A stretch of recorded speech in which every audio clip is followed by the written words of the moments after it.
Hey everybody, how's it going today? It's me, Captain Energy, and today we're taking a look at the Yamaha SEQTRak. Once again, I yesterday did a video on this and showed how to capture audio through the audio cable the way I usually do it, and I had about 3 people saying that you don't need the audio cable, all you need to do is use USB, it's better quality, it's this, it's that. Only problem I have with the USB cable is convenience.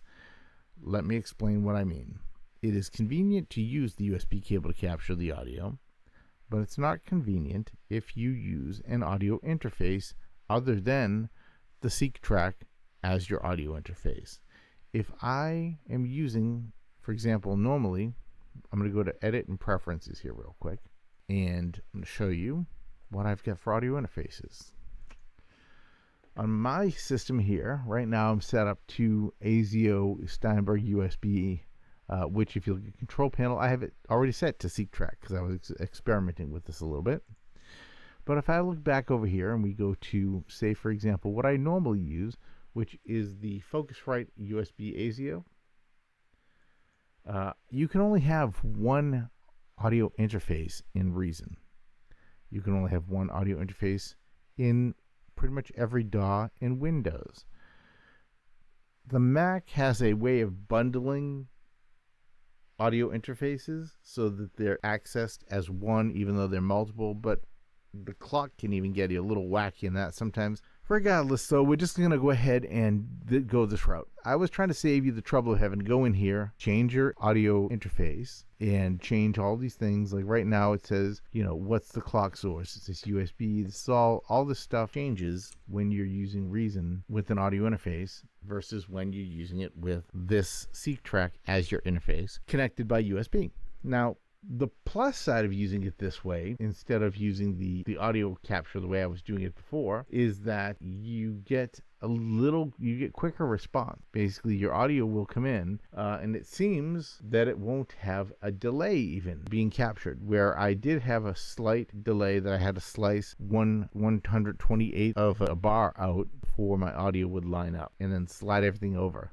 And then everything would line up from there as audio. But as a digital capture, it doesn't appear to suffer from that problem. However, there is one thing that you need to be aware of, and it's right over here. If I go to User Interface, and we go down this window here, you'll see this one little option called Monitoring. Monitoring is set to automatic when you first get Reason. And it's not the kind of thing you'd even think to go back and look at and modify or change. But here's the problem. If monitoring is left on automatic and you create a new audio track in your project, when you create a new audio track, you get right here, you can't really even see it because I have it disabled.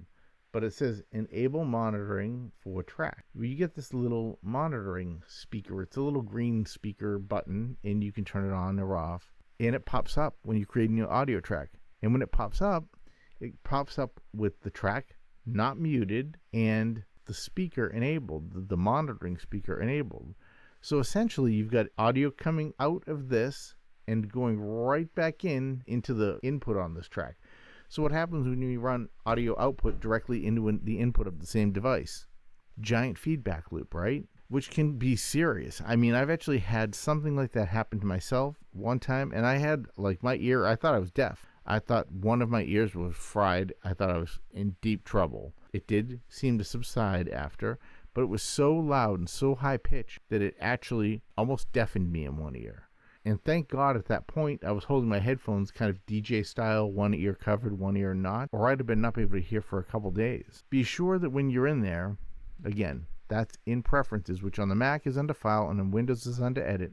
Be sure that in Preferences you have User Interface, Monitoring, External, No Monitoring through Reason. And use headphones or something else hooked up to your device. In this case, this is what I do anyway. I have an audio cable that comes out of the headphone jack here and runs into my mixer and then plays through my NS10Ms. And I have my headphones, which are the studio equivalent of the NS10s. So either way, I'm listening through a good quality monitoring system, not letting it run through the computer and causing a giant feedback loop. Anyway, so now that we've got that out of the way, let me show you how you use this. All right. So now we've selected the audio interface as the SEQTRak, all right?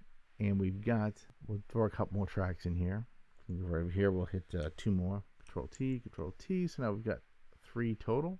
Let's give these names just so we're being proper with it, and we can reference them once we're done, and we'll know what's what. All right, now there are a couple things you need to think of here also. Be sure that what track you want to record to is record enabled. Sometimes it does not automatically turn on record enabled when you click. I don't know why. I thought it always did, but it doesn't. So we're going to turn on record enabled on kick, and then we're just going to go right over here to the SEQTRAK.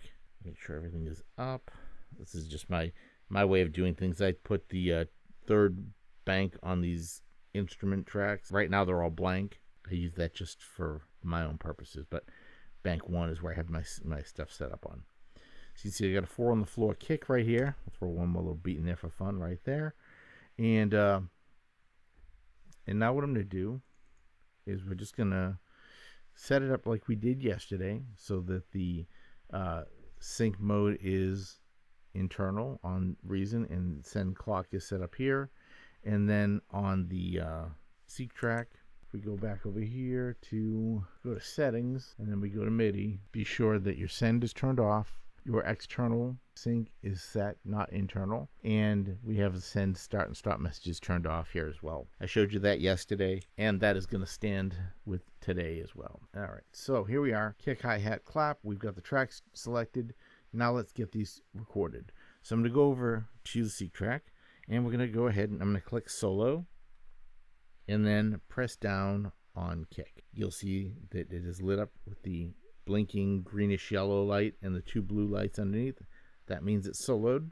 All right, now we'll go over here and I'm just going to go to Reason. We're already there, we're on the right track, and I'm just going to hit record.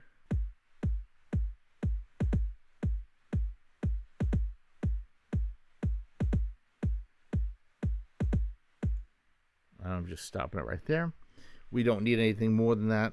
I only wanted to capture the first 4 bars, but it went slightly over. No big deal. We can either just take this and drag this and hide it that way, or we can go through ahead and cut it off. This way is fine. Just hide it.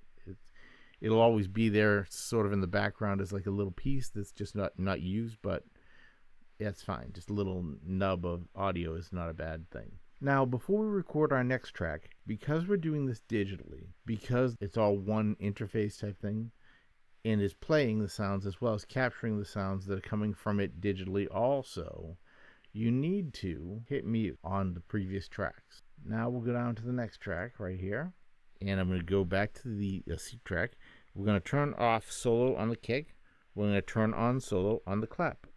Now the lights change to the solo light setup. And now if we just go ahead over here and I hit record, again, double check real quick. This is set to record right here. We're on the right channel. Everything's good. This is the measure twice, cut once method here, where you look at things and then before you actually press record. All right, here we go.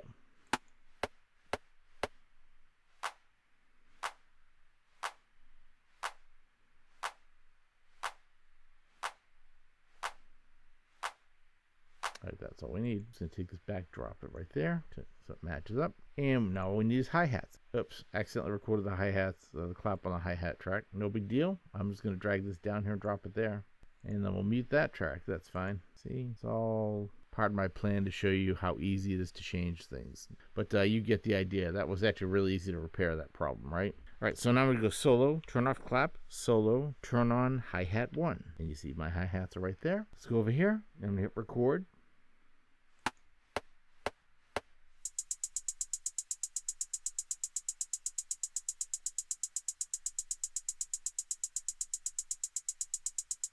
And that is enough. Let's stop that. Here it is. All right, and now let's unmute all of these and see what we have together. Turn on the loop so we can hear it play for real.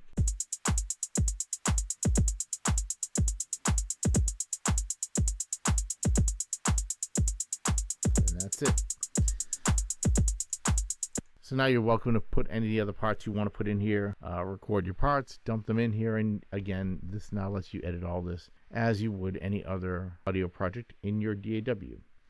So, sorry for the confusion if anybody wanted to see this done this way. I was just trying to show you the way I do it, and also to not cause you annoyance and frustration trying to change your audio interface and adding that to the mix of things you need to do already. Because now, if I want to use this the way that I use it, what I have to do is I have to go back in here and revert back to my audio interface that I use for everything else, which is my Focusrite. So it is a few extra steps to do this, but you may think it's worth it. Let me know what you think in the comments. I hope this was helpful to everybody. If it was, give me a like, a subscribe, and don't forget to hit the alert and share it with somebody, please. If it was not helpful, let me know down in the comments why it wasn't helpful, and I will try to find a way to make it right with you. All right, have an awesome day. Bye for now.